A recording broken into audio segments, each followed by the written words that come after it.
Hello students, कैसे हैं आप? उम्मीद है आप सब लोग अच्छे होंगे। हेलो स्टूडेंट्स, कैसे हैं आप सब? उम्मीद है आप सब लोग अच्छे होंगे।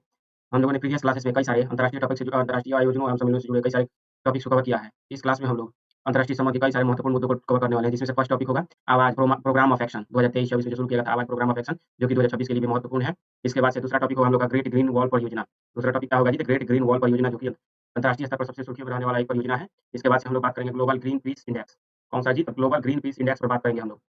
Global green peas Index 2025। इसके बाद से हम लोग हेनले पासपोर्ट इंडेक्स पर बात करेंगे। क्या जी? तो हेनले पासपोर्ट इंडेक्स पर बात करेंगे, जो कि काफी महत्वपूर्ण है ये, और ये एक ठो सूचकांक है। तो हम लोग फर्स्ट फर्स्ट टॉपिक से शुरू करते हैं। आवाज प्रोग्राम ऑफ एक्शन। यह जो है यह क्या है? आवाज प्रोग्राम ऑफ एक्शन यह जो है लैंड लॉक्ड डेवलपिंग कंट्रीज जो है, डेवलपिंग कंट्रीज, जिसकी शुरुआत किसने किया है जी? तो तुर्कमेनिस्तान ने लैंड लॉक्ड डेवलपिंग कंट्रीज के विकास के लिए यह शुरू किया गया है। किसके द्वारा जी? तो तुर्कमेनिस्तान के द्वारा। तो इसका नाम क्या दिया है तुर्कमेनिस्तान ने? आवाज प्रोग्राम ऑफ एक्शन, जिसको एपीओए कहते हैं। एपीओए यहाँ मंच के रूप में कार्य करता है। लैंड लॉक्ड जितने भी देश हैं उनके मंच के रूप में। अब लैंड लॉक्ड देश आप लोग क्या समझेंगे? तो वैसे विश्व के कोई भी, मान लीजिए विश्व का कोई भी ऐसा क्षेत्र, कोई भी ऐसा देश हो जिसकी सीमा किसी भी अंतर्राष्ट्रीय समुद्र से नहीं लगती है, उसे क्या कहते हैं जी? तो उसे लैंड लॉक्ड देश कहते हैं, जिसको हम लोग क्या कहते हैं, मैप से समझेंगे। जो कि विश्व का मैप हम लोग थोड़ा सा खराब हो चुका है, कुछ इस तरह से अफ्रीका है, ज्यादा हम लोगों ने ऊपर बना लिया है। तो कुछ इसी तरह से अफ्रीका हम लोग बना लेते हैं। ये है अफ्रीका। उसके बाद से ये, तो देखिएगा इतना ही बना के देखते हैं। तो जो देश बीचों-बीच में यहाँ पर पड़ते हैं, कुछ एशिया वाले क्षेत्र में बीचों-बीच देश पड़ते हैं, जिनकी सीमाएँ समुद्र से नहीं लगती है, जिन देशों की सीमाएँ समुद्र से नहीं लगती है, उन्हें लैंड लॉक्ड देश कहते हैं। जैसे कि अफ़गानिस्तान को ही ले लीजिए। अफ़गानिस्तान की सीमा किसी भी समुद्र से नहीं लगती है। इधर पाँचों तान देश ले लीजिए, जिसमें Turkmenistan, Uzbekistan, Kazakhstan, Turkmenistan, Mongolia. यह इन देशों के मंच के रूप में कार्य करता है। इसे दिसंबर 2024 में संयुक्त राष्ट्र महासभा में अपनाया गया था। ये पहल किसने की थी जी? तो तुर्कमेनिस्तान ने शुरू की, पहल की थी 2024 में, और यूएनजीए ने इसको अपना लिया था। यह जो है व्यापक फ्रेमवर्क प्रदान करता है किसको जी? तो एलएलडीसीज़ को, जिसको लैंड लॉक्ड डेवलपिंग कंट्रीज़ बोलते हैं इसको। क्षेत्रीय कृषि अनुसंधान केंद्र, इसके कितने प्रोग्राम शामिल है जी?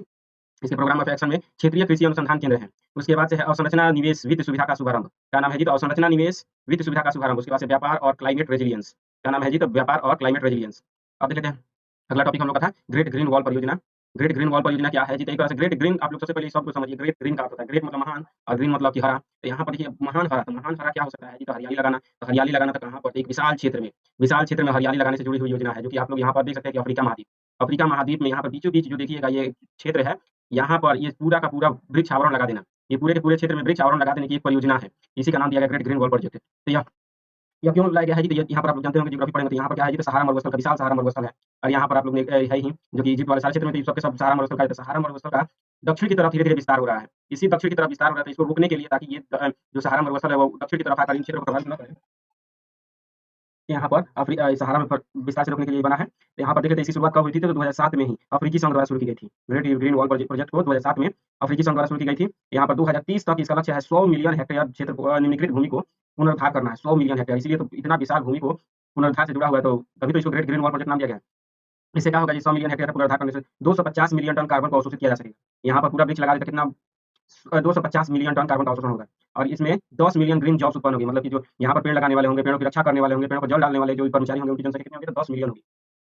यहाँ जो है साहिल क्षेत्र, इसको क्या कहते हैं जी?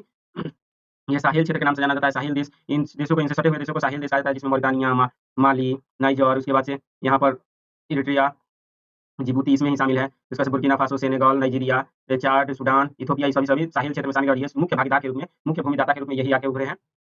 अब हम लोग नेक्स्ट टॉपिक देख लेते हैं, जिसका नाम है Global Peace Index. Global Peace Index 2025। इसमें क्या है जी? तो Institute for Economics and Peace, IEP द्वारा ग्लोबल पीस इंडेक्स का 19वां संस्करण जारी किया गया है। किसके द्वारा जी? तो Institute for Economics and Peace द्वारा 19वां संस्करण जारी किया गया है। यह जो है 163 देशों में को शामिल किया गया है। इसमें कितने सारे देशों को ग्लोबल पीस इंडेक्स में 163 देशों को शामिल किया गया है। यह 3 क्षेत्रों में 23 गुणात्मक और मात्रात्मक संकेतकों के आधार पर मूल्यांकन करता है। 3 क्षेत्रों में 23 गुणात्मक और मात्रात्मक संकेतकों के आधार पर मूल्यांकन करता है। ये 3 क्षेत्र निम्नलिखित है। कौन-कौन से क्षेत्र हैं जी ये? तो ये क्षेत्र हैं समाज में सुरक्षा और संरक्षा, संघर्षों की स्थिति तथा सैनिकरण की मात्रा। यहाँ पर रैंकिंग भी की गई है। ग्लोबल पीस इंडेक्स में फर्स्ट स्थान पर कौन है जी? तो आइसलैंड है, जहाँ पर सबसे ज़्यादा शांति स्थापित रहती है, जहाँ कम से कम संघर्ष होता है। यहाँ पर भारत जो है 115वें स्थान पर, अर्थात यहाँ पर तो आबादी लोग रहते हैं। कितना है स्थान पर जी? 115वें स्थान पर भारत का रैंक है। और रूस जो है, रूस में सबसे कम शांति है, इसीलिए रूस को सबसे पिछले पायदान पर रखा गया है। अभी तो देखिए, यही तो पूरा पक्षपात की तरह दिखाई देता है कि रूस में सबसे ज़्यादा अशांति कैसे हो सकती है। यहाँ पर ये इसमें पक्षपात दिखाई देता है। Institute for Economics and Peace में स्पष्ट रूप से पक्षपात दिखाई देता है, क्योंकि अफ्रीका देश में कई सारे देश हैं जो कि हमेशा संघर्षरत रहते हैं। चाहे अफ्रीका के छोड़ दीजिए, बहुत सारे देश हैं जहाँ पर ज़्यादा संघर्ष है, लेकिन रूस को सबसे नीचे रखा गया है, जबकि उसका क्षेत्रफल बहुत बड़ा है। यहाँ पर थोड़ा-सा पक्षपात तो दिखता है। अब देख लेते हैं नेक्स्ट टॉपिक हम लोग का। नेक्स्ट टॉपिक है Henley Passport Index. Henley Passport Index जिसका रैंकिंग जो है भारत का रैंकिंग कितना है जी? तो 85वें स्थान पर 2024 में था और 2025 में कितना हो गया है जी? तो 77वें स्थान पर आ गया है। वीजा प्राप्त किए बिना भारतीय नागरिक अब जो है वीजा प्राप्त किए बिना 59 देशों की यात्रा कर सकते हैं। अर्थात भारत के नागरिक जो है 59 देशों की यात्रा कर सकते हैं। यह किसके द्वारा? हेनले पासपोर्ट इंडेक्स द्वारा ही हेनले एंड पार्टनर्स द्वारा जारी किया जाता है।